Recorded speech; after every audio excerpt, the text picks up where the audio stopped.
Bref, la famille, voici encore une autre histoire que j'aimerais partager avec vous. Cette histoire m'a été confiée par un jeune homme, un Ivoirien, qui a traversé vraiment des choses qui étaient un peu, qui a échappé à une histoire de kidnappage. Mais Dieu merci qu'il est en vie. Voilà, vraiment, j'aimerais interpeller les parents, quelle que soit la femme ou l'homme.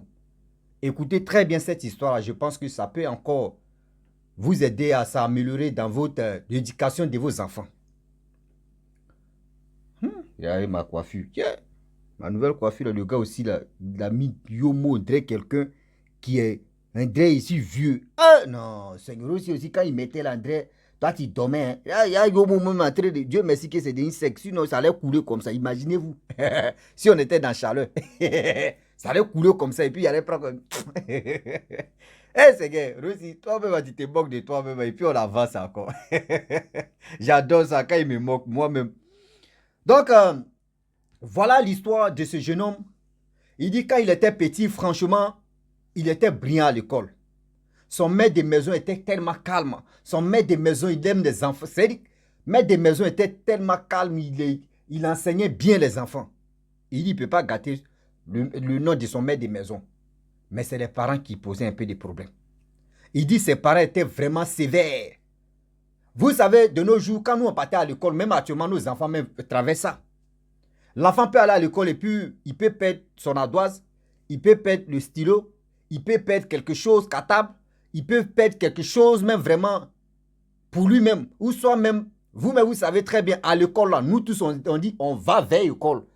C'est comme quelqu'un d'autre dit on va à l'église. Mais il y a des gens qui sont là pour écouter la parole de Dieu. Il y a des gens qui sont là pour compléter les bancs des églises. Il y a des gens aussi qui sont là pour compléter les bancs de l'école.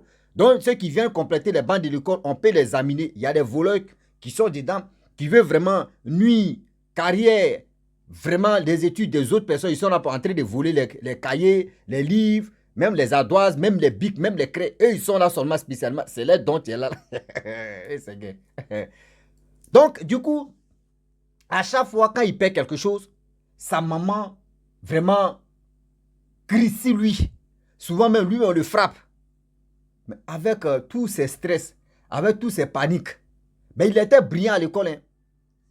À chaque fois, c'était comme ça. Quand il perd quelque chose, même avant d'arriver à la maison, il s'est dit, il n'est pas tranquille. Aujourd'hui, il y a des parents qui sont comme ça. Aujourd'hui, il y a des parents qui sont comme ça. Ton enfant a perdu quelque chose. Tu vas crier, tu vas parler. Même souvent, même là, moi-même, j'ai dit, ma grand-mère, elle a souffert. Parce que moi, on paye ma chaussure. Si mon papa a payé chaussure, ça là, je sors comme si là. Tu vois, il m'a joué ballon. Il m'a joué ballon à mon retour là. C'est pieds nus, tu vois. Mes parents, je vous dis vraiment, vous avez eu la tort, vous avez souffrance. Oui, vous avez souffert. Vraiment, j'ai fait pour moi aussi. Donc, du coup, à chaque fois qu'il perd quelque chose, il vient à la maison, on doit crier sur lui. Souvent, on le punit même. On fait des choses sur lui. Mais ce sont ses parents. Vous savez, un jour, son ami a pris, il ne sait pas si c'est le livre ou si c'est quoi au juste. Et lui, il est venu à la maison. Il avait oublié que son maître de maison venait. Oh, c'est dans le livre là même qu'ils vont étudier. À partir de 19h, 20h par là, il s'est rappelé que son maître de maison venait.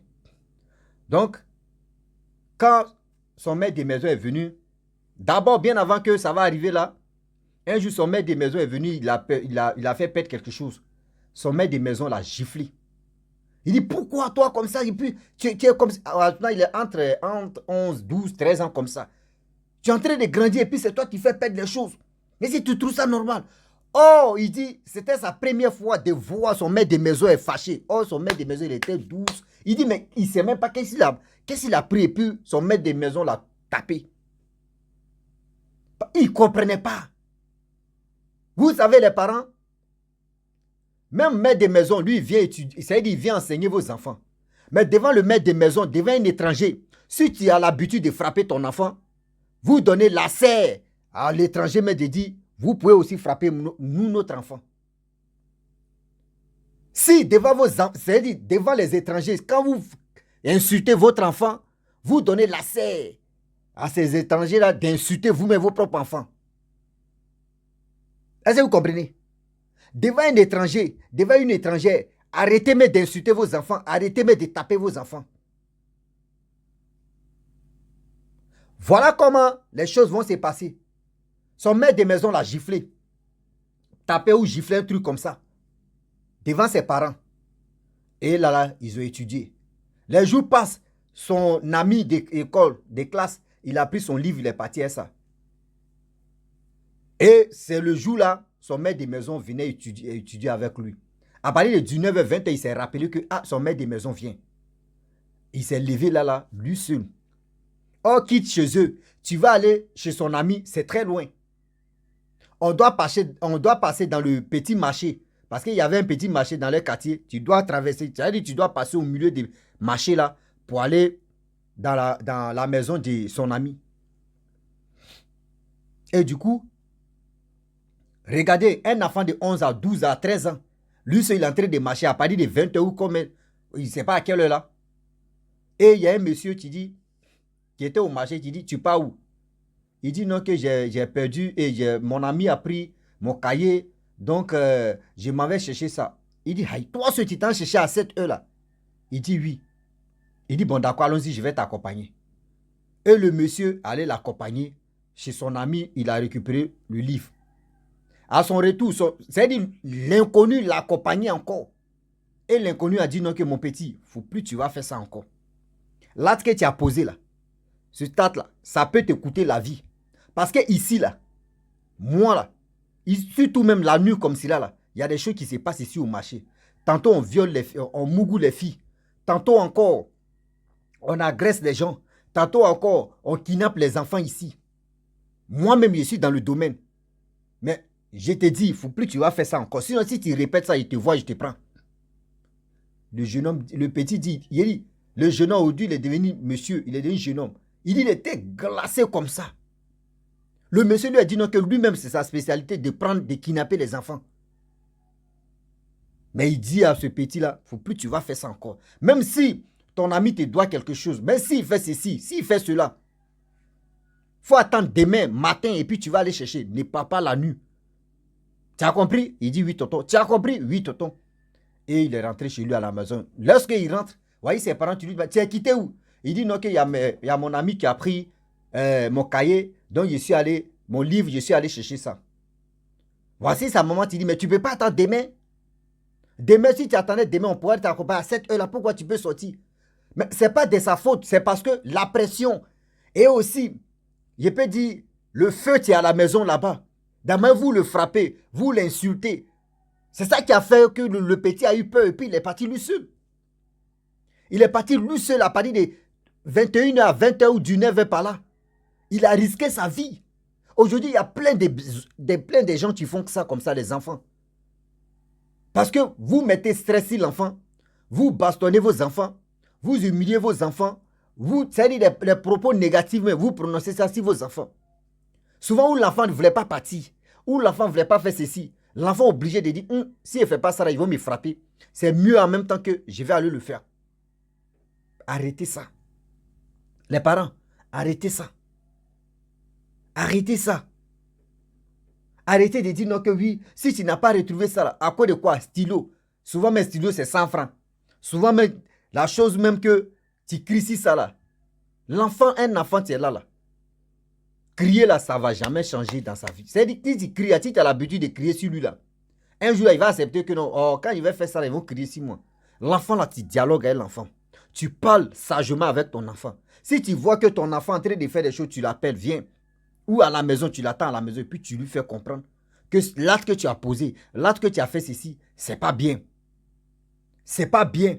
Maintenant, s'il a un problème avec ses amis, là au moins tu peux aller les séparer et puis tu dis, non, ce que tu as fait là, c'est pas bon. Mais c'est à la maison, tu parles. Mais arrêtez de dire non que oui, mon enfant, il a fait pète ceci, mon enfant a fait cela, mon enfant a fait ceci. Aujourd'hui, moi aussi comme cela là. Combien de chaussures que moi, mes parents ont acheté. Ça vaut au moins 10 sacs, c'est-à-dire 50 kilos là, mais 10 sacs comme ça. Quand il sort comme ça, on pêche ici là. Il sort comme ça là. Dis-toi que c'est un pied qui va rester ou soit il vient un pied à la maison. Tantôt aussi, c'est les 2 pieds qui restent là-bas et puis ça vient. Tellement que tellement qu'il a fini à perdre des chaussures. Mais ce n'est pas de ma faute. Ce n'est pas de ma faute. Parce qu'on va aller jouer ballon, ou on va là quelque part, on vous dit déposez les chaussures ici ou déposez vos trucs ici. Toi où tu es là, vous jouez ensemble, tu déposes, quelqu'un d'autre peut venir ramasser. À l'école là-bas, il y a tellement de voleurs, surtout les jeunes, les enfants mais qui partent à l'école, il y a plus de voleurs même que ceux qui s'en vont étudier. Donc si des choses se perdent, de vos enfants se perdent, prenez le temps de parler avec vos enfants. Tu sais ça là, Joe, Rokia, non, tu sais très bien que ça là, c'est cher, on paye ça très cher. Tu sais qu'actuellement là c'est chaud. Faut bien encadrer tes trucs qu'on achète. Faut faire ceci, faut faire cela, faut prendre soin de ça. C'est comme ça on dialogue avec l'enfant. Mais c'est avec la pression, c'est avec la violence. Tantôt même l'enfant même, c'est dès que oui, ça y est, oui, non, tu avais peur, non, chicote, c'est pas chicote, tu peux faire ça. Parce que si l'enfant est brillant à l'école, avec pression, avec les chicotes que vous allez lui, c'est-à-dire, vous allez le frapper, vous allez crier sur lui. L'enfant peut être perturbé dans sa tête. L'école même là, l'enfant peut être traumatisé dans la tête. S'il était premier, à cause de pression qui est à la maison là, l'enfant peut être 10e. Jusqu'à les professeurs ou soit les maîtres se posent la question. Mais l'enfant qui était premier, pourquoi il est devenu 10e, 5e? Mais ce n'est pas de sa faute. C'est parce qu'il y a les lions et les lionnes qui sont à la maison là-bas, qui ne veulent pas voir l'enfant mais s'épanouir. Qui n'a jamais perdu quelque chose ici? Dites-nous. Vous les mamans, vous les papas même, là, vous qui criez vos enfants, si vos enfants là, dites-moi. Vous n'avez jamais fait des erreurs aussi quand vous étiez petit? Quand vous étiez petite là, toi maman, toi tu étais petite là, toi tu n'as jamais perdu quelque chose? Papa, quand tu étais petit là, tu n'as jamais nui tes parents?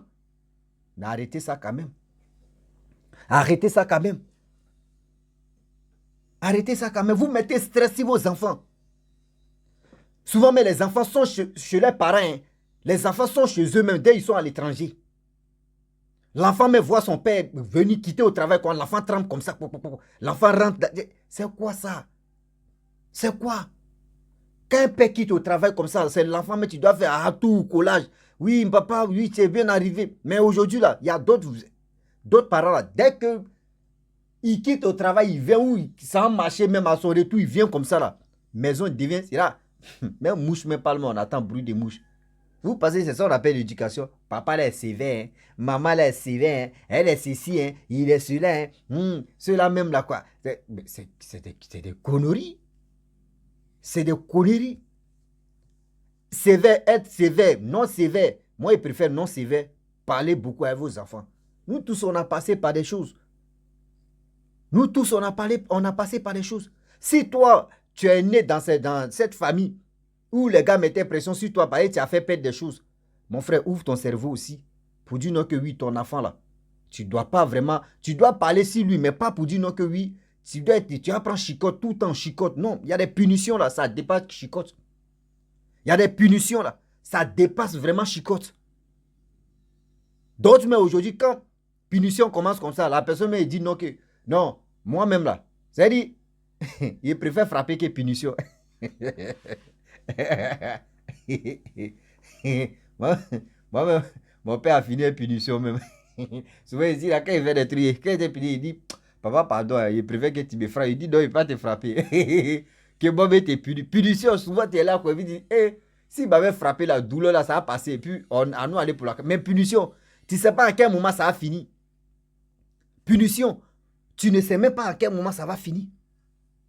Punir ton enfant avec la tête vraiment remplie de cerveau, c'est mieux que frapper l'enfant. Au fur et à mesure que tu frappes l'enfant, tu es en train de révolter, colère, ou soit, je ne sais même pas, tu es en train de venger encore. C'est-à-dire, l'enfant, tôt ou tard, il va se venger. Et l'enfant là va te créer des problèmes. Parce que frapper là, il est déjà fatigué même que tu l'as frappé. Demain là, tu vas voir dehors là-bas, là, il va aller faire des bêtises. C'est si toi, ça va tomber. C'est si toi, ça va tomber. Donc faites attention, s'il vous plaît. Réfléchissez très bien avant de faire du mal ou avant de crier sur vos enfants. Ce que j'aimerais vous dire, devant les étrangers, devant quelqu'un d'autre, devant vos amis, devant vos proches, devant vos cousines, ne criez pas sur vos enfants. Et aussi, il y a la tendance que j'écoute beaucoup des choses. Ah, tu réfléchis comme mouton, tu es bête même. On ne dit pas à un enfant, tu réfléchis comme mouton. tu es bête. Non, c'est pas bon. Parce que quand il dit ça, là, ça va agir sur l'enfant. Ça va agir sur l'enfant. Si quelqu'un même est là à côté, il veut faire du mal à ton enfant, mais s'il n'avait pas l'intention de faire du mal à ton enfant, mais les propos que tu as fait sortir là, c'est-à-dire, il peut mettre l'esprit négatif sur l'enfant. Et puis l'enfant devient bête comme mouton aussi. L'enfant réfléchit, raisonne comme mouton. Là, tu as dit, ouais, vraiment, quand j'étais petit, mais j'ai remarqué que tu réfléchissais comme mouton, tu étais bête. Mais ce n'est pas de sa faute. C'est parce que les propos que tu as fait sortir là, il y a quelqu'un d'autre qui l'a rendu bête aussi. Arrêtez d'insulter vos enfants, n'importe qui ou n'importe comment. Ou devant n'importe qui. Non. Arrêtez ça. La famille, franchement, j'aimerais m'arrêter là. Si tu es nouveau, tu es nouvelle sur ma vidéo, il faut t'abonner sur ma chaîne YouTube. N'oubliez pas de partager ma vidéo et aussi liker. Facebook encore, ils ont commencé, on me brasse seulement. On me restreint, c'est-à-dire on me, je sais pas si c'est restreint ou je sais pas si c'est extrême ou tout ça là. Eux, quand ils sont fatigués, ils ont fini de mettre ton coup nous placaler là. Ils vont me débloquer. Moi, je les regarde. Marc Zoupé Beri, Marc Zoupé Pain. Faut réfléchir à ça. Hein. Faut réfléchir à ça. Moi je ne montre pas mes caressons. Ceux qui ont l'habitude de montrer des scènes caressons, toi, tu les laisses. Hein. Mais nous, on vient parler ici de ces choses. Ceux qui ont des problèmes, les gars viennent nous expliquer leurs problèmes. Je ne sais pas, toi, ça t'énerve là. Tu bloques. Il n'y a pas de problème. Mes frères et sœurs, partez sur YouTube. YouTube là, eux me laissent la liberté là-bas. On est dedans. Partez, tapez Rossi BG. Vous allez me voir sur YouTube. Je poste que 5 histoires par jour. Et on n'a qu'à avancer. Va